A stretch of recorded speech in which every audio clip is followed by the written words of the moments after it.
ಆತ್ಮೀಯ ವಿದ್ಯಾರ್ಥಿಗಳೇ, ಈ ಹಿಂದಿನ ಅವಧಿಯಲ್ಲಿ ಔದಾಸೀನ ವಕ್ರರೇಖೆ ಅಂದ್ರೇನು, ಔದಾಸೀನ ವಕ್ರರೇಖೆ ಯಾವ ರೀತಿಯಾಗಿ ಇರ್ತಾ ಇದೆ ಅಂತಕ್ಕಂಥದ್ದನ್ನು ಗಮನಿಸಿದ್ದೀವಿ. ಅದರ ಜೊತೆಗೆ the features of indifference curves, ಔದಾಸೀನ ವಕ್ರರೇಖೆಯ ಲಕ್ಷಣಗಳು ಯಾವ ರೀತಿಯಾಗಿ ಇರ್ತವೆ ಅಂತಕ್ಕಂಥದ್ದನ್ನು ನೋಡಿದ್ದೀವಿ. ಅದರಲ್ಲಿ ಎರಡು ಲಕ್ಷಣಗಳನ್ನು ನಾವು ಲಾಸ್ಟ್ ಪ್ರೀವಿಯಸ್ ಕ್ಲಾಸ್ನಲ್ಲಿ ನೋಡಿದ್ದೀವಿ. ಅವು ಯಾವ ಅಂತ ಹೇಳಿದ್ರೆ, the indifference curve downwards from left to right. ಔದಾಸೀನ ವಕ್ರರೇಖೆಯ ಪ್ರಥಮ ಲಕ್ಷಣ ಯಾವುದಂತ ಹೇಳಿದ್ರೆ ಯಾವಾಗಲೂ ಎಡದಿಂದ ಬಲಕ್ಕೆ ಇಳಿಮುಖವಾಗಿರ್ತಾ ಇದೆ ಅಂತಕ್ಕಂಥದ್ದನ್ನು ನೋಡಿದ್ದೀವಿ. ಎರಡನೇ ಲಕ್ಷಣವನ್ನು ಗಮನಿಸಿದಾಗ the higher indifference curve gives greater level of utility. ಯಾವಾಗಲೂ ಎತ್ತರದ ಔದಾಸೀನ ವಕ್ರರೇಖೆಯು ಹೆಚ್ಚಿನ ಅಥವಾ ಗರಿಷ್ಠ ಮಟ್ಟದ ತೃಪ್ತಿಯನ್ನು ನೀಡ್ತಾ ಇದೆ ಅಂತಕ್ಕಂಥದ್ದನ್ನು ಈ ಹಿಂದೆ ನಾವು ಅಧ್ಯಯನವನ್ನು ಮಾಡಿದ್ದೀವಿ. ಇಂದಿನ ಅವಧಿಯಲ್ಲಿ ಮೂರನೇ ಲಕ್ಷಣವಾದಂಥ the third features of the indifference curve, that is two isocons curve never interact each others. ನಾವು ಗಮನಿಸಿದಾಗ ಏನು ಮಾಡ್ತೀವಿ ಅಂತ ಹೇಳಿದ್ರೆ, ಎರಡು ಔದಾಸೀನ ವಕ್ರರೇಖೆಗಳು ಎಂದಿಗೂ ಒಂದನ್ನೊಂದು ಛೇದಿಸುವುದಿಲ್ಲ ಅಂತಕ್ಕಂಥದ್ದು ಮೂರನೇ ಪ್ರಮುಖವಾದಂಥ ಲಕ್ಷಣ. ಹಾಗಾದರೆ ಒಂದನ್ನೊಂದು ಯಾವ ರೀತಿ ಛೇದಿಸುವುದಿಲ್ಲ ಅನ್ನೋದನ್ನು ಈ ಒಂದು ಅವಧಿಯಲ್ಲಿ ನೋಡೋಣ. The two isocons curve never interact each others because they represent two different sets of combinations of two goods providing the unequal level of satisfactions. This can be explained with the help of the following diagram. ಹಂಗಾರೆ ನಾವು ಎರಡನೇ ಲಕ್ಷಣವನ್ನು ಗಮನಿಸಿದಾಗ ಏನು ಹೇಳ್ತಾ ಇದೆ ಅಂತ ಹೇಳಿದ್ರೆ, ಮೂರನೇ ಲಕ್ಷಣವನ್ನು ಗಮನಿಸಿದಾಗ ಏನು ಹೇಳ್ತಾ ಇದೆ ಅಂತ ಹೇಳಿದ್ರೆ, ಯಾವಾಗಲೂ ಎರಡು ಔದಾಸೀನ ವಕ್ರರೇಖೆಗಳು ಎಂದಿಗೂ ಒಂದನ್ನೊಂದು ಛೇದಿಸುವುದಿಲ್ಲ. ಹಾಗಾದರೆ ಯಾಕೆ ಇವು ಎರಡು ಒಂದನ್ನೊಂದು ಛೇದಿಸೋದಿಲ್ಲ ಅಂತಕ್ಕಂಥದ್ದನ್ನು ಗಮನಿಸಿದಾಗ, ಎರಡು ವಸ್ತುಗಳು ಅಥವಾ ಎರಡು ಸರಕುಗಳು ಎರಡು ವಿಭಿನ್ನ ಗುಂಪುಗಳ ಸಂಯೋಜನೆಯನ್ನು ಹೊಂದಿರ್ತವು. ಅವು ತಮ್ಮದೇ ಆದಂತಹ ಅಸಮಾನವಾದಂತಹ ಮಟ್ಟದ ತುಷ್ಟಿಗುಣವನ್ನು ವ್ಯಕ್ತಪಡಿಸುವುದರಿಂದ ಅಥವಾ ತುಷ್ಟಿಗುಣವನ್ನು ಹೊಂದಿರುವುದರಿಂದ ಅವು ಯಾವಾಗಲೂ ಏನಾಗಿಲ್ಲ ಅಂತ ಹೇಳಿದ್ರೆ ಆ ಎರಡು ವಕ್ರರೇಖೆಗಳು ಒಂದನ್ನೊಂದು ಛೇದಿಸೋದಿಲ್ಲ ಅಂತಕ್ಕಂಥದ್ದು ಏನಾಗುತ್ತೆ ನಮಗೆ ಸ್ಪಷ್ಟವಾಗಿ ಗೋಚರ ಆಗ್ತಾ ಇದೆ ಅಂತಕ್ಕಂಥ ಈ ಒಂದು ಅಂಶವನ್ನು ನಾವೇನು ಮಾಡೋಣ ಅಂತ ಹೇಳಿದ್ರೆ ಒಂದು ರೇಖಾಚಿತ್ರದ ಮುಖಾಂತರ ಏನು ಮಾಡ್ಬೋದು ಅಂತ ಹೇಳಿದ್ರೆ ನೋಡ್ಬೋದಾಗಿದೆ ಅಂತಕ್ಕಂಥ. ಇಲ್ಲಿ OY ಲಂಬಾಕ್ಷದ ಗುಟ್ಟ ನಾವೇನು ಮಾಡ್ತಿದ್ದೇವೆ ಅಂತ ಹೇಳಿದ್ರೆ ಮಾವಿನ ಹಣ್ಣುಗಳನ್ನು, OX ತಲಾಕ್ಷದ ಗುಟ್ಟ ಬಾಳೆಹಣ್ಣುಗಳನ್ನು ನಾವೇನು ಮಾಡ್ತಾ ಇದ್ದೇವೆ ಅಂತ ಹೇಳಿ ಬಾಳೆಹಣ್ಣುಗಳ ಪ್ರಮಾಣವನ್ನು ಏನು ಮಾಡ್ತಾ ಇದ್ದೇವೆ ಅಂತ ನಾವು ಗಮನಿಸ್ತಾ ಇದ್ದೇವೆ. ಇಲ್ಲಿ the OY that is the mangoes, then OX bananas. So ಇಲ್ಲಿ ನಾವು ಗಮನಿಸಿದಾಗ ಏನು ಮಾಡ್ತಾ ಇದ್ದೇವೆ ಅಂತ ಹೇಳಿದ್ರೆ ಇಂಡಿಫರೆನ್ಸ್ ಕರ್ವ್ ಒಂದನ್ನೊಂದು ಛೇದಿಸೋದಿಲ್ಲ ಅಂತಕ್ಕಂಥದ್ದು ಏನು ಮಾಡ್ತಾ ನಾವು ನೋಡ್ತಾ ಇದ್ದೇವೆ ಅಂತಕ್ಕಂಥ. So in the diagram the combination of A and C are lie on the same indifference curves. A and C. Here the line the same indifference curves. So isocons 1, hence isocons the ones. Hence the iterative form A and C are the same. A equal to C. And the combination A and B are lie on the same indifference curve, that is IC2. That is A and B.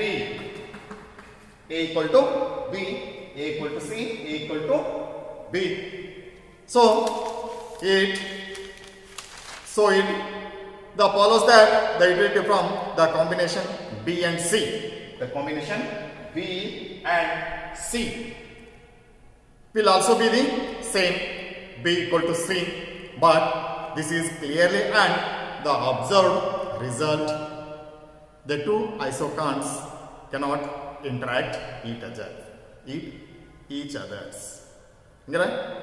ನಾವಿಲ್ಲಿ ಎರಡು ಔದಾಸೀನ ವಕ್ರರೇಖೆಗಳು ಒಂದನ್ನೊಂದು ಛೇದಿಸುವುದಿಲ್ಲ ಅಂತಕ್ಕಂಥದ್ದು ಮೂರನೇ ಒಂದು ಲಕ್ಷಣವನ್ನು ನಾವು ಗಮನಿಸಿದಾಗ ಯಾವ ರೀತಿ ಛೇದಿಸೋದಿಲ್ಲ ಅನ್ನೋದನ್ನ ಸ್ಪಷ್ಟವಾಗಿ ಒಂದು ರೇಖಾಚಿತ್ರದ ಮುಖಾಂತರ ನಾವೇನು ಮಾಡ್ಬೋದು ಅಂತ ಹೇಳಿದ್ರೆ ಇವತ್ತು ತಿಳ್ಕೊಬೋದಾಗಿದೆ. ಯಾವ ರೀತಿಯಾಗಿ ನಾವಿಲ್ಲಿ ಈ ರೇಖಾಚಿತ್ರದಲ್ಲಿ ಗಮನಿಸಿದಾಗ ಇಲ್ಲಿ ಸಂಯೋಜನೆ ಎ ಮತ್ತು ಸಿ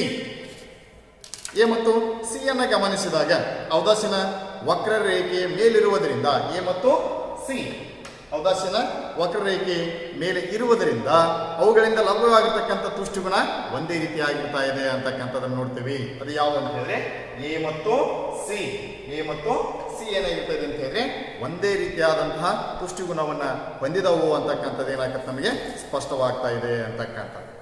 ಮತ್ತು ಈ ಸಂಯೋಜನೆ ಎ ಮತ್ತು ಬಿ ಐಸೋಕಾನ್ 2 ಔದಾಸೀನ ವಕ್ರರೇಖೆ 2 ಇದನ್ನು ಗಮನಿಸಿದಾಗ ಐಸೋಕಾನ್ 2 ನಾವು ಈ ಒಂದು ರೇಖೆಯನ್ನು ಗಮನಿಸಿದಾಗ ಔದಾಸೀನ ವಕ್ರರೇಖೆಯನ್ನು ಗಮನಿಸಿದಾಗ ಇಲ್ಲಿ ಏನು ಕಾಣ್ತಿದ್ದೇವೆ ಅಂತಂದ್ರೆ ಬಿ ಮತ್ತು ಸಿ ಸಂಯೋಜನೆ ಕೂಡ ಒಂದೇ ತುಷ್ಟಿಗುಣವನ್ನು ಏನು ಮಾಡ್ತಾ ಇದೆ, ನೀಡ್ತಾ ಇದೆ. ಆದ್ದರಿಂದ ಈ ಒಂದೇ ರೀತಿಯಾದಂತಹ ಸಂಯೋಜನೆ ಒಂದೇ ರೀತಿಯಾದಂತಹ ಫಲಿತಾಂಶವನ್ನು ನೀಡ್ತವು ಅಂತಕ್ಕಂಥದ್ದು ಪಿ ಮತ್ತು ಸಿ. ಹೀಗೆ ಆ ಎರಡು ರೀತಿಯಾದಂತಹ ಔದಾಸೀನ ವಕ್ರರೇಖೆಗಳು ಪರಸ್ಪರ ಒಂದನ್ನೊಂದು ಛೇದಿಸಿದರೆ ಅಲ್ಲಿ ಏನಾಗ್ತಾ ಇದೆ ಅಂತ ಹೇಳಿದ್ರೆ ಘರ್ಷಣಾತ್ಮಕವಾದಂತಹ ಫಲಿತಾಂಶ ಬರುವುದನ್ನು ನಾವೇನ್ ಮಾಡ್ತೀವಿ, ಗಮನಿಸ್ತಾ ಇದ್ದೇವೆ ಅಂತಕ್ಕಂಥ. ಅದರಿಂದ ಎರಡು ಔದಾಸೀನ ವಕ್ರರೇಖೆಗಳು ಒಂದನ್ನೊಂದು ಏನಾಗಿಲ್ಲ ಅಂತ ಹೇಳಿದ್ರೆ ಛೇದಿಸೋದಿಲ್ಲವೋ ಅಂತಕ್ಕಂಥದ್ದು ಏನು ಮಾಡ್ತದೆ ನಮಗೆ ಸ್ಪಷ್ಟವಾಗ್ತಾ ಇದೆ ಅಂತಕ್ಕಂಥ. The above 3 are the important features of the indifference curve. ಈ ಮೇಲಿನ 3 ಲಕ್ಷಣಗಳೇನಾಗಿದ್ದಾವೆ ಅಂತ ಹೇಳಿದ್ರೆ ಇವು ಔದಾಸೀನ ವಕ್ರರೇಖೆಯ ಪ್ರಮುಖವಾದಂತಹ ಲಕ್ಷಣಗಳು ಅಂತಕ್ಕಂಥದ್ದು ಏನಾಗ್ತದೆ ನಮಗೆ ಸ್ಪಷ್ಟವಾಗಿ ಗೋಚರಿಸ್ತಾ ಇದೆ ಅಂತಕ್ಕಂಥ. ಇನ್ನು ನೆಕ್ಸ್ಟ್ ಏನು ನೋಡೋಣ ಅಂತ ಹೇಳಿದ್ರೆ ದ ಕನ್ಸ್ಯೂಮರ್ ಬಜೆಟ್, ಅನುಭೋಗಿಯ ಬಜೆಟ್ ಯಾವ ರೀತಿ ಆಗಿದೆ. So the consumption the bundles that are the available to consumer depend on the price of the two goods and the income of the consumer. So the consumer can offer to buy only these bundles which cost less than or equal to the consumer income. ನಾವಿಲ್ಲಿ ಗಮನಿಸಿದಾಗ ಈ ಅನುಭೋಗಿ budget ಅನ್ನು ಗಮನಿಸಿದಾಗ ಇಲ್ಲಿ ಅನುಭೋಗಿಯ budget ಏನಾಗ್ತಾ ಇದೆ ಅಂತ ಹೇಳಿದ್ರೆ ಆ ಅನುಭೋಗಿ ಹೊಂದಿರತಕ್ಕಂಥ ಇಲ್ಲಿ ನಿರ್ದಿಷ್ಟ ಪ್ರಮಾಣದ 2 ಸಂಯೋಜನೆಗಳನ್ನ ಏನ್ ಮಾಡ್ತಾ ಇದೆ ಅಂತ ಹೇಳಿ ನಮಗೆ ವ್ಯಕ್ತಪಡಿಸ್ತಾ ಇದೆ, ಅಥವಾ ಸಂಯೋಜನೆಗಳನ್ನ ಏನ್ ಮಾಡ್ತಾ ಇದೆ ಅಂತ ಹೇಳಿ ನಮಗೆ ತಿಳಿಸ್ತಾ ಇದೆ. ಅಂದ್ರೆ ಆ ಅನುಭೋಗಿಯು ತನ್ನ ಆದಾಯಕ್ಕೆ ಸಮಾನವಾದಂತಹ ಅಥವಾ ಅವನ ಆದಾಯಕ್ಕಿಂತಲೂ ಕಡಿಮೆ ವೆಚ್ಚದ ಸರಕುಗಳ ಸಂಯೋಜನೆಯನ್ನ ಕೊಂಡುಕೊಳ್ತಕ್ಕಂಥ ಒಂದು ಸಾಮರ್ಥ್ಯವನ್ನ ಏನಾಗಿರ್ತಾ ಇದೆ ಅಂತ ಹೇಳಿದ್ರೆ ಹೊಂದಿರ್ತಾನ ಅಂತಕ್ಕಂಥದ್ದನ್ನ ಏನ್ ಮಾಡ್ತಾನೆ ನಾವು ನೋಡ್ತೇವೆ ಅಂತಕ್ಕಂಥದ್ದು. ಬಜೆಟ್ ನಾವು ಗಮನಿಸಿದಾಗ ಕನ್ಸ್ಯೂಮರ್ ಬಜೆಟ್ ಅನ್ನು ಗಮನಿಸಿದಾಗ ಅವನ ಹತ್ರ ಎಷ್ಟು ಅನುಭೋಗಿ ವಸ್ತುಗಳನ್ನ ಪಡ್ಕೋತಾನ ಅನ್ನೋದನ್ನ ಏನ್ ಮಾಡ್ತಿದ್ದೇವೆ ಅಂತ ನಾವು ನೋಡ್ತಾ ಇದ್ದೀವಿ. ಸಂಯೋಜನೆಗಳನ್ನ ಏನ್ ಮಾಡ್ತಿದ್ದೇವೆ ಅಂತ ಹೇಳಿದ್ರೆ ವ್ಯಕ್ತಪಡಿಸ್ತಾ ಇದೆ ಅಂತಕ್ಕಂಥದ್ದು. ಹಂಗಾರೆ ನೋಡೋಣ ಇಲ್ಲಿ the budget set or the opportunity cost. Budget ಗಣ ಅಥವಾ ಸದಾವಕಾಶದ ಗಣ ಯಾವ ರೀತಿಯಾಗಿ ಇರ್ತಾ ಇದೆ ಇಲ್ಲಿ ನಾವು ಗಮನಿಸಿದಾಗ ಏನ್ ಮಾಡ್ತಿದ್ದೇವೆ ಅಂತ ಹೇಳಿದ್ರೆ the budget set is the collection of all bundles available to consumer at the prevailing market price at a given level of income. So ಇಲ್ಲಿ ಅನುಭೋಗಿಯು ನಾವು ಗಮನಿಸಿದಾಗ ಬಜೆಟ್ ಗಣ ಅಥವಾ ಸದಾವಕಾಶದ ಗಣವನ್ನು ನಾವು ಗಮನಿಸಿದಾಗ ಏನ್ ಹೇಳ್ತಾ ಇದೆ ಅಂತ ಹೇಳಿದ್ರೆ ಅನುಭೋಗಿಯು ತನ್ನ ನಿರ್ದಿಷ್ಟ ಆದಾಯದಿಂದ ಮಾರುಕಟ್ಟೆಯ ಬೆಲೆಗಳಲ್ಲಿ ಕೊಂಡುಕೊಳ್ಳಲು ಲಭ್ಯವಿರುವ 2 ಸರಕುಗಳ ಎಲ್ಲಾ ಸಂಯೋಜನೆಗಳ ಸಂಗ್ರಹವನ್ನ ನಾವೇನಂತ ಕೇಳ್ತಾ ಇದ್ದೇವೆ ಅಂತ ಹೇಳಿದ್ರೆ ಬಜೆಟ್ ಘನ ಅಂತ ಏನ್ ಮಾಡ್ತಾ ನಾವು ನೋಡ್ತಾ ಇದ್ದೇವೆ ಅಂತಕ್ಕಂಥ. ಇಲ್ಲಿ once again I will repeat, the budget set is a collection of all bundles available to consumer at the prevailing market price at a given level of income is called as budget set or the opportunity cost. ಅಂದ್ರೆ ಅನುಭೋಗಿಯು ತನ್ನ ನಿರ್ದಿಷ್ಟ ಆದಾಯದಿಂದ ಮಾರುಕಟ್ಟೆಯ ಬೆಲೆಗಳಲ್ಲಿ ಕೊಂಡುಕೊಳ್ಳಲು ಲಭ್ಯವಿರತಕ್ಕಂತಹ 2 ಸರಕುಗಳ ಎಲ್ಲಾ ಸಂಯೋಜನೆಗಳ ಸಂಗ್ರಹವನ್ನ ನಾವೇನಂತ ಕರಿತಿದ್ದೇವೆ ಅಂತ ಹೇಳಿದ್ರೆ ಬಜೆಟ್ ಘನ ಅಂತ ಹೇಳಿ ಮಾಡ್ತಾ ನಾವು ನೋಡ್ತಾ ಇದ್ದೇವೆ ಅಂತಕ್ಕಂಥ, ಅಥವಾ ಬಜೆಟ್ ಘನ ಅಂತ ನಾವೇನ್ ಮಾಡ್ತೀವಿ ಕರಿತೀವಿ ಅಂತಕ್ಕಂಥ. ಅದನ್ನ ಯಾವ ರೀತಿ ವ್ಯಕ್ತಪಡಿಸಬಹುದು ಅಂತ ಹೇಳಿದ್ರೆ P1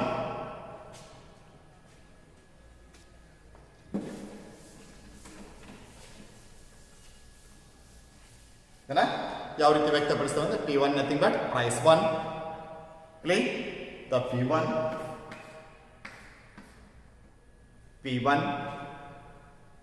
x1 plus P1 x1 plus P2 x2 P2 x2 less than or equal m. So this is the equation. ಇದೊಂದು ಸಮೀಕರಣ ಅಂತಕ್ಕಂಥದ್ದು. ಈ ರೀತಿಯಾಗಿ ನಾವೇನ್ ಮಾಡ್ತಿದ್ದೇವೆ ಅಂತ ಹೇಳಿದ್ರೆ ನೋಡ್ತೇವೆ ಅಂತಕ್ಕಂಥದ್ದು. ಇಲ್ಲಿ the budget set that consists of all points on or the below straight line the which consists P1 x1 plus P2 x2 equal to m. ಹೀಗೆ ನಾವೇನ್ ಮಾಡ್ತಿದ್ದೇವೆ ಅಂತ ಹೇಳಿದ್ರೆ ಈ P1 x1 plus P2 x2 less than or greater than m. So ಈ ಸಮೀಕರಣವನ್ನ ಹೊಂದಿರತಕ್ಕಂಥ ಸರಳ ರೇಖೆಯ ಮೇಲ್ಭಾಗದಲ್ಲಿ ಅಥವಾ ಕೆಳಭಾಗದಲ್ಲಿ ಬರುವ ಎಲ್ಲಾ ಬಿಂದುಗಳನ್ನ ಏನಾಗಿರ್ತದೆ ಅಂತ ಹೇಳಿದ್ರೆ ಬಜೆಟ್ಗಣ ಒಳಗೊಂಡಿರ್ತಾ ಇದೆ ಅಂತಕ್ಕಂಥದ್ದು. ಹಾಗಾದ್ರೆ ಇದನ್ನ ನಾವೊಂದು ರೇಖಾಚಿತ್ರದ ಮುಖಾಂತರ ಏನ್ ಮಾಡ್ಬೋದು ಅಂತ ಹೇಳಿದ್ರೆ ಸ್ಪಷ್ಟವಾಗಿ ನೋಡ್ಬೋದು ಅಂತಕ್ಕಂಥದ್ದು.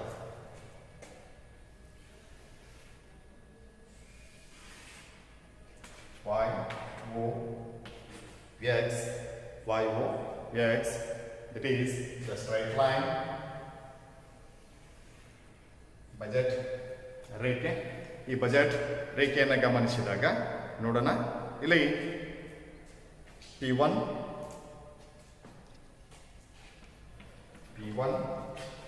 so P1 x1 plus P2 x2 equal to m.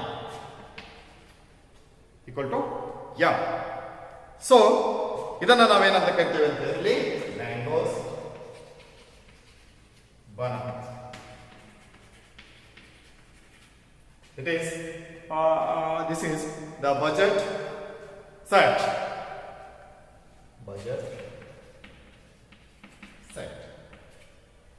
Budget ಘನ ಅಂತ ಏನ್ ಮಾಡ್ತಾ ನಾವು ನೋಡ್ತೀವಿ. ಇಲ್ಲಿಯೂ ಸಹ ಏನ್ ಮಾಡ್ತಿದ್ವಿ ಅಂತ ಹೇಳಿದ್ರೆ ಓವೈಲ್ ಲಂಬಾಕ್ಷದ ಜೋಡಿ ಮಾವಿನ ಹಣ್ಣುಗಳ ಪ್ರಮಾಣವನ್ನ OX ತಲಾಕ್ಷದ ಗುಟ ಬಾಳೆಹಣ್ಣುಗಳ ಪ್ರಮಾಣವನ್ನು ನಾವೇನ್ ಮಾಡ್ತೀವಿ ನೋಡ್ತೀವಿ. ಈ ಒಂದು ರೇಖೆಯನ್ನ ನಾವೇನಂತ ಕರಿತೀವಿ ಅಂತ ಹೇಳಿದ್ರೆ ಬಜೆಟ್ ಘನ ಅಂತ ಏನ್ ಮಾಡ್ತೀವಿ ನಾವು ಇಲ್ಲಿ ನೋಡ್ತೇವೆ ಅಂತಕ್ಕಂಥದ್ದು. ಯಾಕಂದ್ರೆ ಇಲ್ಲಿ ನಾವು ಗಮನಿಸಿದಾಗ ಈ ಒಂದು ಬಜೆಟ್ ಘನವನ್ನ ಗಮನಿಸಿದಾಗ ಇಲ್ಲಿ ಏನ್ ಮಾಡ್ತಿದ್ದೇವೆ ಅಂತ ಹೇಳಿದ್ರೆ OX ತಲಾಕ್ಷವನ್ನ ಗಮನಿಸಿದಾಗ ಅಲ್ಲಿ m P1 ಈ ರೀತಿ ನಾವೇನ್ ಮಾಡ್ಬೋದು ಈ ಬಜೆಟ್ ಸೆಟ್ ಅನ್ನು ಏನ್ ಮಾಡ್ಬೋದು ಅಂತ ಹೇಳಿದ್ರೆ ನೋಡ್ಬೋದು ಆಗಿದೆ ಅಂತಕ್ಕಂಥ ಏನ್ ಮಾಡ್ತೀವಿ ನಾವು ನೋಡ್ತೀವಿ.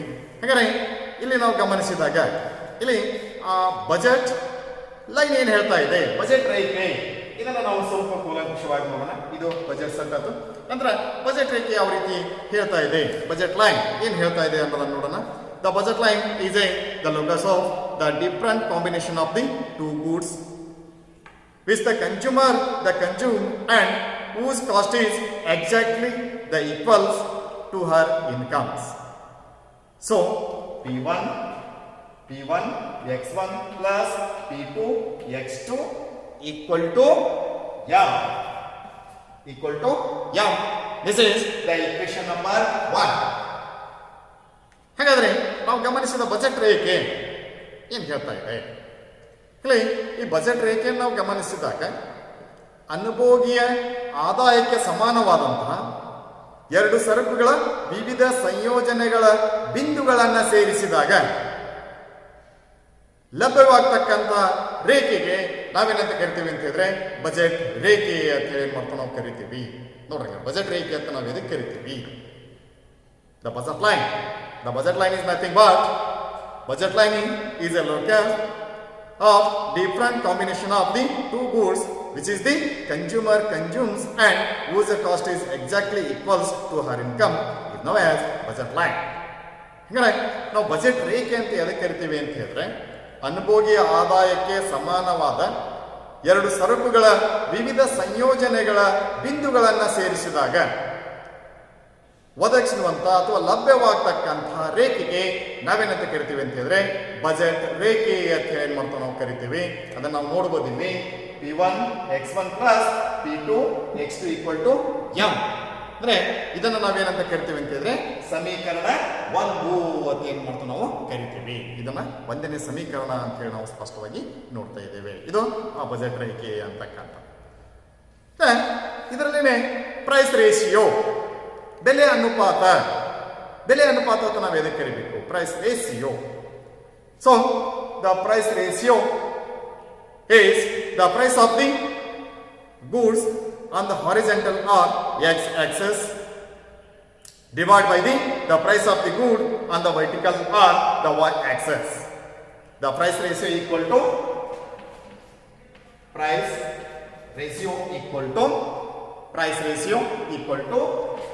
P1 upon P2. P1 divided by P2. ಇಲ್ಲಿ ನಾವು ಬೆಲೆ ಅನುಪಾತ ಅಂತ ಯಾವುದಕ್ಕೆ ಕರಿತಾ ಇದ್ದೇವೆ ಅಂತ ಹೇಳಿದ್ರೆ x ಅಕ್ಷದ ಸರಕುಗಳ ಬೆಲೆಗಳನ್ನ y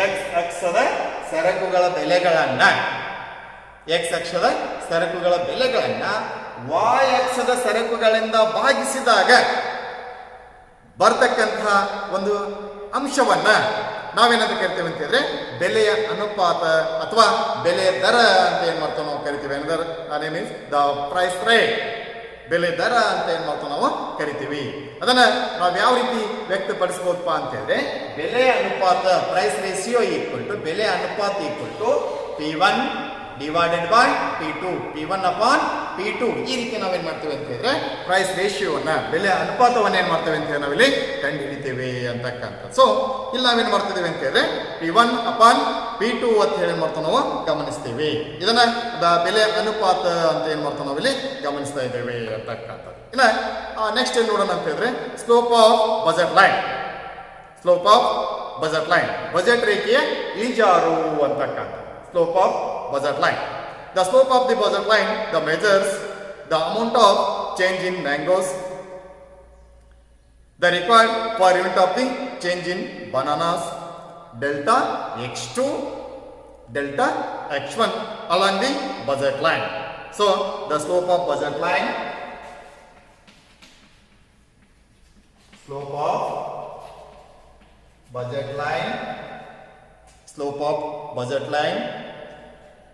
equal to delta x2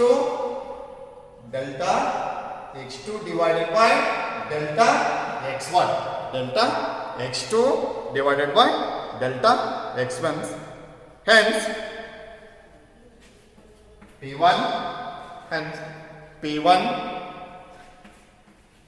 x1 plus delta x1 plus P2 x2 plus delta x2. That is equation 2. Correct. ನಾವಿಲ್ಲಿ ಗಮನಿಸಿದಾಗ ಏನ್ ಮಾಡ್ತೇವೆ ಅಂತ ಹೇಳಿದ್ರೆ ಈ ಬಜೆಟ್ ರೇಖೆ ವಿಚಾರನ ಗಮನಿಸಿದಾಗ ಇಲ್ಲಿ ಬಜೆಟ್ ರೇಖೆಯ ಮೇಲೆ ಬಾಳೆಹಣ್ಣಿನ ಪ್ರತಿ ಘಟಕದಲ್ಲಾದಂತಹ ಬದಲಾವಣೆಯನ್ನ ಡೆಲ್ಟಾ x1 ನಾವು ಗಮನಿಸಿದಾಗ ಬಜೆಟ್ ರೇಖೆ ಮೇಲೆ ಬಾಳೆಹಣ್ಣಿನ ಪ್ರತಿ ಘಟಕದ ಬದಲಾಗುವ ಅಥವಾ ಬದಲಾವಣೆಯಾದಂತಹ ಡೆಲ್ಟಾ x1ಗೆ ಮಾವಿನ ಹಣ್ಣಿನ ಘಟಕದಲ್ಲಾದಂತಹ ಬದಲಾವಣೆಯನ್ನ ಡೆಲ್ಟಾ x2 ಪ್ರಮಾಣವನ್ನ ಅಳತೆ ಮಾಡುವುದಕ್ಕೆ ನಾವೇನಂತ ಕರಿತೀವಿ ಅಂತ ಹೇಳಿದ್ರೆ ಬಜೆಟ್ ರೇಖೆಯ ಇಳಿಜಾರು ಅಂತ ಹೇಳಿ ಮಾಡ್ತಾ ನಾವು ಕರಿತೀವಿ. One second repeat. ಬಜೆಟ್ ರೇಖೆ ಇಳಿಜಾರು ಅಂತ ನಾವು ಎದಕ್ಕೆ ಕರಿತೀವಿ ಅಂತ ಹೇಳಿದ್ರೆ ಬಜೆಟ್ ರೇಖೆಯ ಮೇಲೆ ಬಾಳೆಹಣ್ಣಿನ ಪ್ರತಿ ಘಟಕದಲ್ಲಾದಂತಹ ಬದಲಾವಣೆ ಡೆಲ್ಟಾ x1ಗೆ ಮಾವಿನ ಹಣ್ಣಿನ ಘಟಕದಲ್ಲೇ ಬೇಕಾಗುವ ಬದಲಾವಣೆ ಡೆಲ್ಟಾ x2 ಪ್ರಮಾಣವನ್ನ ಅಳತೆ ಮಾಡುವುದನ್ನ ಅಥವಾ ಅಳತೆ ಮಾಡುವುದಕ್ಕೆ ನಾವೇನಂತ ಕರಿತೀವಿ ಅಂತ ಹೇಳಿದ್ರೆ ಬಜೆಟ್ ರೇಖೆಯ ಇಳಿಜಾರು ಅಂತ ಹೇಳಿ ಮಾಡ್ತಾ ನಾವು ಕರಿತೀವಿ. ಹಾಗಾದ್ರೆ ಆ ಬಜೆಟ್ ರೇಖೆಯ ಇಳಿಜಾರವನ್ನು ನಾವು ಯಾವ ರೀತಿ ಬರಿತೀವಿ ಅಂತ ಹೇಳಿದ್ರೆ ಬಜೆಟ್ ರೇಖೆಯ ಇಳಿಜಾರು, slope of the budget line, budget ರೇಖೆಯ ಇಳಿಜಾರು is equal to delta x2 ದಲ್ಲಾದಂತಹ ಬದಲಾವಣೆಯನ್ನ ಡೆಲ್ಟಾ x1 ಗೆ ಏನ್ ಮಾಡ್ತೇವೆ ಅಂತ ನಾವು ಭಾಗಿಸ್ತೀವಿ ಅಂತಕ್ಕಂಥ. ಅವಾಗ ಏನಾಗ್ತೈತೆ ಅಂತ ನಮ್ಮ ಬಜೆಟ್ ರೇಖೆ ಇಳಿಜಾರು ಲಭ್ಯವಾಗ್ತಾ ಇದೆ ಅಂತಕ್ಕಂಥ. ಆದ್ದರಿಂದ hence the P1 x1 plus delta x1 plus P2 bracket x2 plus delta x2 ಇದನ್ನ ಸಮೀಕರಣ 2 ಅಂತ ಏನ್ ಮಾಡ್ತಾ ನಾವು ನೋಡ್ತೀವಿ. ಸಮೀಕರಣ 1 ಇದು, ಸಮೀಕರಣ 2 ಇದು ಅಂತಕ್ಕಂಥದ್ದು ಏನ್ ಮಾಡ್ತಾ ನಾವು ಇಲ್ಲಿ ಪರಿಗಣಿಸ್ತೇವೆ ಅಂತಕ್ಕಂಥ. ಈ ರೀತಿ ನಾವು ಆ ಬಜೆಟ್ ರೇಖೆಯ ಇಳಿಜಾರನ್ನು ಏನ್ ಮಾಡ್ತಾ ನಾವು ನೋಡ್ತೇವೆ ಅಂತಕ್ಕಂಥ. ಇನ್ನ ನೆಕ್ಸ್ಟ್ ಏನ್ ನೋಡೋಣ ಅಂತ ಹೇಳಿದ್ರೆ derivation of the slope of the budget line. Budget ರೇಖೆ ಇಳಿಜಾರಿನ ನಿಷ್ಪತ್ತಿ. ಬಜೆಟ್ ರೇಖೆ ಇಳಿಜಾರಿನ ನಿಷ್ಪತ್ತಿ ಯಾವ ರೀತಿಯಾಗಿರ್ತಾ ಇದೆ? The derivation of the slope of the budget line by the subtracting the equation 1 from equation 2 we obtain P. We obtain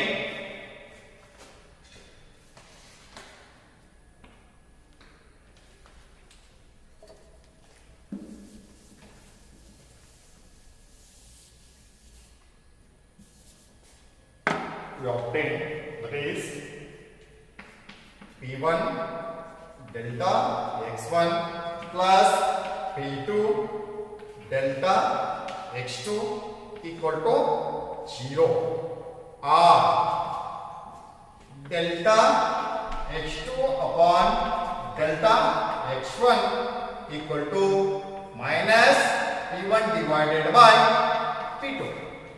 ಹಾಗಾದ್ರೆ ನಾವಿಲ್ಲಿ ಏನ್ ಮಾಡ್ತಿದ್ದೀವಿ ಅಂತ ಹೇಳಿದ್ರೆ ಒಂದು ಸ್ಪಷ್ಟವಾಗಿ ಏನ್ ಮಾಡ್ಬೋದು ಅಂತ ಹೇಳಿದ್ರೆ ಇಲ್ಲಿ ನಾವು ಬಜೆಟ್ ರೇಖೆ ಇಳಿಜಾರು ನಿಷ್ಪತ್ತಿಯನ್ನು ಗಮನಿಸಿದಾಗ ಏನ್ ಮಾಡ್ತಿದ್ವಿ ಅಂತ ಹೇಳಿದ್ರೆ ಸಮೀಕರಣ 2ರಿಂದ ಸಮೀಕರಣ 1 ಕಳೆದಾಗ ಅಥವಾ 1 ವ್ಯವಕಲನ ಮಾಡಿದಾಗ ನಾವು ಒಂದು ಸಮೀಕರಣವನ್ನು ಏನ್ ಮಾಡ್ತೇವೆ ಅಂತ ಹೇಳಿದ್ರೆ ಪಡ್ಕೊಳ್ತೀವಿ. ಆ ಸಮೀಕರಣ ಏನಪ್ಪಾ ಅಂತ ಹೇಳಿದ್ರೆ ಈ ರೀತಿ ನಾವು ವ್ಯಕ್ತಪಡಿಸಬಹುದು. P1 delta x1 plus P2 delta x2 equal to 0 or delta x2 upon delta x1 equal to minus P1 upon P2 ಅಂತ ಹೇಳಿ ನಾವು ನೋಡ್ಬೋದು ಅಂತಕ್ಕಂಥ. ಈ ರೀತಿಯಾಗಿ ನಾವು ಬಜೆಟ್ ರೇಖೆ ಇಳಿಜಾರು ನಿಷ್ಪತ್ತಿಯನ್ನು ಏನ್ ಮಾಡ್ಬೋದು ಅಂತ ಹೇಳಿದ್ರೆ ಕಂಡು ಹಿಡ್ಕೋಬಹುದು ಅಂತಕ್ಕಂಥ ನಾವು ಸ್ಪಷ್ಟವಾಗಿ ನೋಡ್ಬೋದು ಅಂತಕ್ಕಂಥ. ಇನ್ನ ನೆಕ್ಸ್ಟ್ ನೋಡೋಣ ಅಂತ ಹೇಳಿದ್ರೆ the change in budget set. Budget ಗಣದಲ್ಲಿನ ಬದಲಾವಣೆಗಳು ಯಾವ ರೀತಿ ಬದಲಾವಣೆ ಆಗ್ತಾ ಇದೆ ಆ ಒಂದು ಬಜೆಟ್ ಗಣ ನೋಡಿದನು. ಆ ಬಜೆಟ್ ಗಣದಲ್ಲಿ ಯಾವ ರೀತಿಯಾದಂತಹ ಬದಲಾವಣೆ ಆಗ್ತಾ ಇದೆ ಅನ್ನೋದನ್ನ ಏನ್ ಮಾಡೋಣ ಅಂತ ನಾವು ನೋಡೋಣ. So change in budget set is due to 2 reasons. They are number 1 change in the consumer income, number 2 price of the commodity changes. ಹಾಗಾದ್ರೆ ನಾವಿಲ್ಲಿ ಗಮನಿಸಿದಾಗ ಬಜೆಟ್ ಗಣದಲ್ಲಿನ ಬದಲಾವಣೆಗೆ ಪ್ರಮುಖವಾಗಿ 2 ಅಂಶಗಳು ಕಾರಣೀಭೂತವಾಗ್ತಾ ಇದ್ದಾವೆ ಅಂತಕ್ಕಂಥ. ಬಜೆಟ್ ಗಣದಲ್ಲಿನ ಬದಲಾವಣೆಗೆ 2 ರೀತಿಯ ಅಂಶಗಳು ಏನಾಗ್ಯಾವ ಅಂತ ಹೇಳಿದ್ರೆ ಕಾರಣ ಆಗ್ಯಾವು ಅಂತಕ್ಕಂಥದ್ದು ಏನು ಮಾಡ್ತಾ ನಾವು ನೋಡ್ತೀವಿ. ಅವು ಯಾವ ಅಂತ ಹೇಳಿದ್ರೆ ಒಂದನೇದನ್ನ ಗಮನಿಸಿದಾಗ ಬಜೆಟ್ ಗಣದಲ್ಲಿನ ಬದಲಾವಣೆಗೆ ಪ್ರಮುಖವಾಗಿ 1ನೇ ಅಂಶ ಯಾವುದು ಕಾರಣೀಭೂತವಾಗ್ತಾ ಇದೆ ಅಂತ ಹೇಳಿದ್ರೆ ಅನುಭೋಗಿಯ ಆದಾಯದಲ್ಲಿನ ಬದಲಾವಣೆ. ಅನುಭೋಗಿಯ ಆದಾಯದಲ್ಲಿ ಬದಲಾವಣೆ ಆಗ್ತದೆ ಅಂತ ಹೇಳಿದ್ರೆ ಬಜೆಟ್ ಗಣದಲ್ಲಿ ಬದಲಾವಣೆ ಆಗ್ತಾ ಇದೆ. ದೆನ್ ದ ಸೆಕೆಂಡ್ ಒನ್ ಸರಕುಗಳ ಬೆಲೆಗಳಲ್ಲಿನ ಬದಲಾವಣೆ ಅಥವಾ ವಸ್ತುಗಳ ಬೆಲೆಗಳಲ್ಲಿನ ಬದಲಾವಣೆ. ವಸ್ತುಗಳ ಬೆಲೆಗಳಲ್ಲಿ ಬದಲಾವಣೆ ಆಯಿತು ಅಂತ ಹೇಳಿದ್ರೆ ಆಟೋಮೆಟಿಕ್ ಆಗಿ ಬಜೆಟ್ ಗಣದಲ್ಲಿನೂ ಸಹ ಏನು ಕಾಣ್ತಾ ಇದ್ದೇವೆ ಅಂತ ಹೇಳಿದ್ರೆ ಬದಲಾವಣೆ ಕಾಣ್ತಾ ಇದ್ದೇವೆ ಅಂತಕ್ಕಂಥ. ಹಾಗಾದ್ರೆ ನೋಡೋಣ ಇವೆರಡು ಅಂಶಗಳನ್ನು ಯಾವ ರೀತಿ ಬಜೆಟ್ ಗಣದಲ್ಲಿ ತನ್ನದೇ ಆದಂತಹ ಪರಿಣಾಮವನ್ನು ಅಥವಾ ಪ್ರಭಾವವನ್ನು ಬೀರ್ತವು ಅಂತಕ್ಕಂಥದ್ದನ್ನ ಏನು ಮಾಡೋಣ ನಾವೀಗ ಸ್ಪಷ್ಟವಾಗಿ ನೋಡೋಣ. ಒಂದೇದು ನೋಡೋಣ change in the consumer income. ಅನುಭೋಗಿಯ ಆದಾಯದಲ್ಲಿ ಬದಲಾವಣೆ ಆದಾಗ ಯಾವ ರೀತಿ ಆಗ್ತಾ ಇದೆ? The change in the consumer income, that is the decrease the income of the consumers, the budget line, the with budget line will be shift to the left of the original budget line. ಹಾಗಾದ್ರೆ ಏನಾಗ್ತಾ ಇದೆ ಅಂತ ಹೇಳಿದ್ರೆ ಅನುಭೋಗಿಯ ಆದಾಯದಲ್ಲಿ ಬದಲಾವಣೆ ಆಯಿತು ಅಂತ ಹೇಳಿದರೆ ಅಲ್ಲಿ ಏನು ಕಾಣ್ತಾ ಇದ್ದೇವೆ ಅಂತ ಹೇಳಿದ್ರೆ ಅನುಭೋಗಿಯ ಆದಾಯ ಕಡಿಮೆ ಆದಂತೆ ಬಜೆಟ್ ರೇಖೆಯ ಮೂಲ ಬಜೆಟ್ ರೇಖೆಯ ಎಡಭಾಗಕ್ಕೆ ಏನಾಗುತ್ತೆ ಅಂತಂದ್ರೆ ಪಲ್ಲಟ ಆಗ್ತಾ ಇದೆ ಅಂತಕ್ಕಂಥ. ಹಾಗಾದ್ರೆ ಅದನ್ನು ಸಹ ಏನ್ ಮಾಡ್ಬೋದು ಅಂತ ಹೇಳಿ ನಾವು ಈ ರೇಖಾಚಿತ್ರಗಳ ಮುಖಾಂತರ ಏನ್ ಮಾಡ್ಬೋದು, ಇಲ್ಲಿ ಸ್ಪಷ್ಟವಾಗಿ ತಿಳ್ಕೋಬಹುದು ಅಂತಕ್ಕಂಥ. ನೋಡೋಣ ಇಲ್ಲಿ ಯಾವ ರೀತಿ ಆಗ್ತಾ ಇದೆ ಬಜೆಟ್.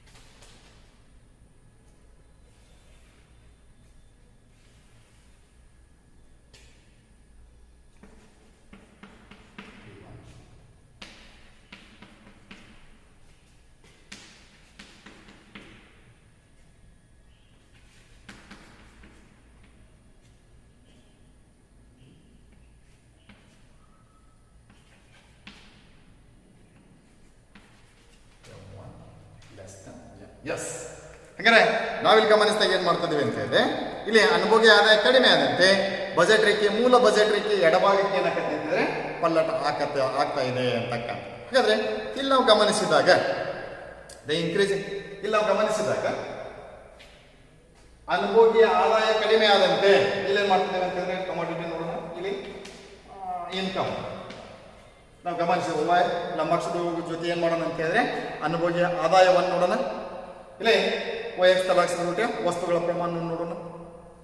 ಇಲ್ಲಿ ಅನುಭೋಗಿಯ ಆದಾಯ ಕಡಿಮೆಯಾದಂತೆ ಇನ್ಕಮ್ ಡಿಕ್ರೀಸ್ ಫ್ರಮ್ 81 ಟು ಅನುಭೋಗಿಯ ಆದಾಯ ಕಡಿಮೆ ಆದಂತೆ ಇಲ್ಲಿ ಏನ್ ಕಾಣ್ತಿದ್ದೇವೆ ಅಂತ ಹೇಳಿದ್ರೆ ಅದರ ಬಜೆಟ್ ರೇಖೆಯ ಮೂಲಕ್ಕೆ ಏನಾಗ್ತಾ ಇದೆ ಅಂತ ಹೇಳಿದ್ರೆ ಬಜೆಟ್ ಅನುಭೋಗಿಯ ಆದಾಯ ಕಡಿಮೆ ಆದಂತೆ ಬಜೆಟ್ ರೇಖೆ ಮೂಲ ಬಜೆಟ್ ರೇಖೆ ಎಡಭಾಗಕ್ಕೆ ಏನಾಗ್ತದೆ ಅಂತ ಹೇಳಿದ್ರೆ ಪಲ್ಲಟವಾಗ್ತಾ ಇದೆ ಅಂತ ಹೇಳಿದ್ರೆ ಇಲ್ಲಿಂದ ಈ ಕಡೆ ಏನಾಗ್ತಾ ಇದೆ ಅಂತ ಹೇಳಿದ್ರೆ ಪಲ್ಲಟ ಆಗ್ತಾ ಇದೆ, ಇಲ್ಲಿಂದ ಈ ಕಡೆ ಏನಾಗ್ತದೆ ಪಲ್ಲಟ ಆಗ್ತಾ ಇದೆ. ಆದ್ದರಿಂದ M1 ಲೆಸ್ ದನ್ M ಅಂತಕ್ಕಂಥದ್ದು ಏನಾಗುತ್ತೆ ನಮಗೆ ಸ್ಪಷ್ಟವಾಗಿ ಗೋಚರ ಆಗ್ತಾ ಇದೆ ಅಂತಕ್ಕಂಥ. ಆದಾಯ ಕಡಿಮೆ ಆದಾಗ ಇನ್ನು ಆದಾಯ ಹೆಚ್ಚಾದ್ರೆ ಏನಾಗ್ತಾ ಇದೆ ಅಂತಕ್ಕಂಥದ್ದನ್ನ ನೋಡೋಣ.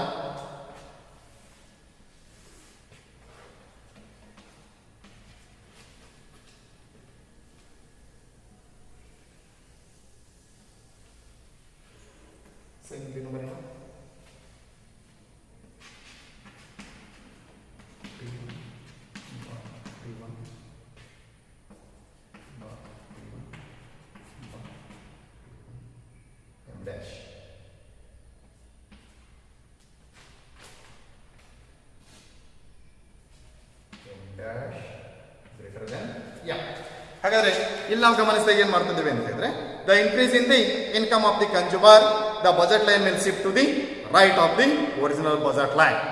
So suppose increase in the income of the consumer the budget line will shift to the right of the original budget line.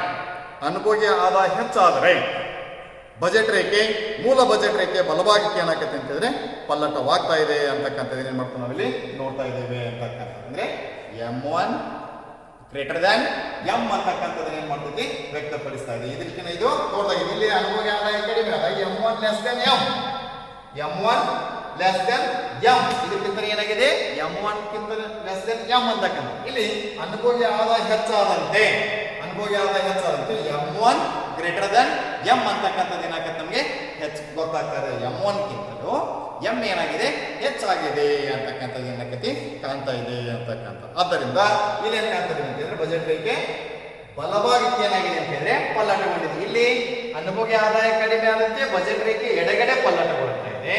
ಇಲ್ಲಿ ಅನುಭೋಗಿ ಆದಾಯ ಹೆಚ್ಚಾದಂತೆ ಇಲ್ಲಿ ಬಜೆಟ್ ರೇಖೆ ಏನಾಗ್ತಾ ಇದೆ ಅಂತಂದ್ರೆ ಬಲಭಾಗಕ್ಕೆ ಪಲ್ಲಟವಾಗ್ತಾ ಇದೆ ಅಂತಕ್ಕಂಥದ್ದು ಏನ್ ಮಾಡ್ತೀವಿ ನಾವು ನೋಡ್ತಾ ಇದ್ದೇವೆ ಅಂತ. ಇದು ಒಂದನೇ ಒಂದು ಬಜೆಟ್ ಗಣದಲ್ಲಿನ ಬದಲಾವಣೆಗೆ ಕಾರಣ ಅಂತಕ್ಕಂಥದ್ದು. ಇನ್ನು ಎರಡನೇ ಅಂಶವನ್ನ ಗಮನಿಸಿದಾಗ change in the relative price,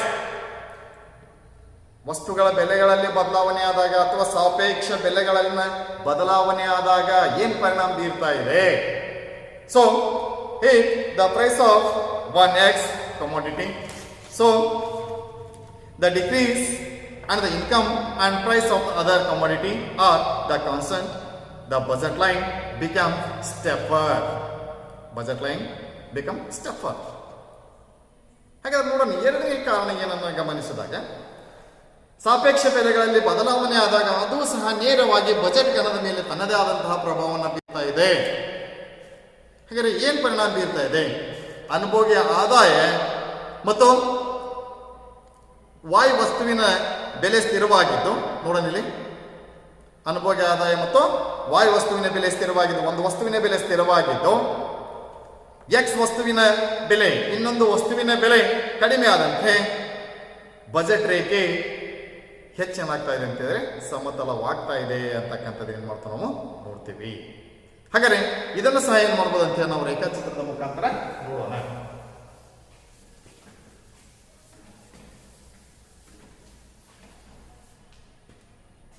play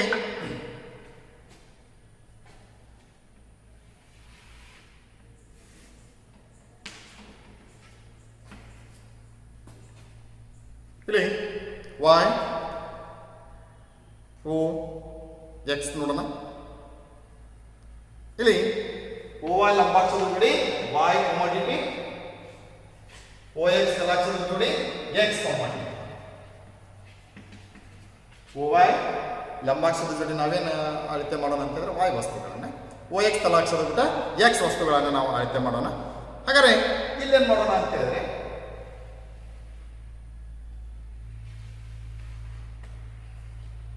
ಇಲ್ಲಿ ನಾವು ಗಮನಿಸಿದಾಗ